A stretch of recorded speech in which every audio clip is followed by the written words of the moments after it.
آپ اپنے آپ کو بہت ہلکا پھلکا اور ریئل میں آزاد محسوس کریں گے جب آپ اپنے آپ کو اللہ تعالیٰ کے احکامات کا پابند بنا لیں گے۔ نہ دنیا میں اس کے بغیر کوئی چارہ کار ہے، نہ آخرت میں اس کے بغیر کوئی چارہ کار ہے۔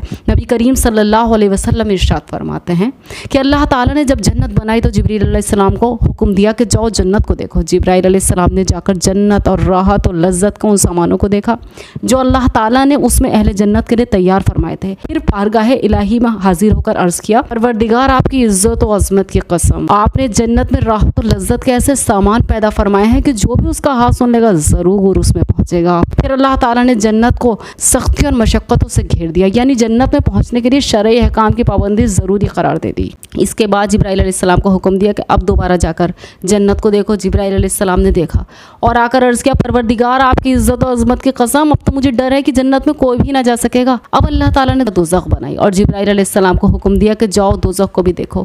جبرائیل علیہ السلام نے جا کر دیکھا اور آ کر عرض کیا، پروردگار آپ کی عزت و جلال کی قسم، جو بھی دوزخ کا ہاتھ سن لے گا وہ کبھی اس میں نہ جائے گا۔ اس کے بعد اللہ تعالیٰ نے دوزخ کو شہوتوں لذتوں سے گھیر دیا۔ پھر جبرائیل علیہ السلام کو حکم دیا، اب دوبارہ جا کر دیکھو۔ جبرائیل علیہ السلام نے دیکھا اور آ کر عرض کیا، پروردگار آپ کی عزت و جلال کی قسم، اب تو مجھے ڈر ہے کہ سب انسان اسی میں نہ پہنچ جائیں۔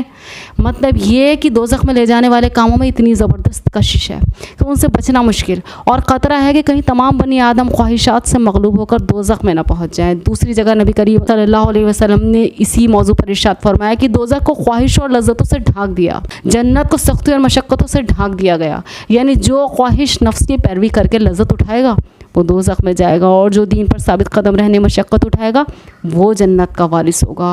اینڈ سچ میں یہ ہے کہ نہ صرف آخرت میں بلکہ دنیا میں بھی you will feel yourself free from every kind of slavery when you make yourself the فرما بردار of اللہ سبحانہ و تعالی۔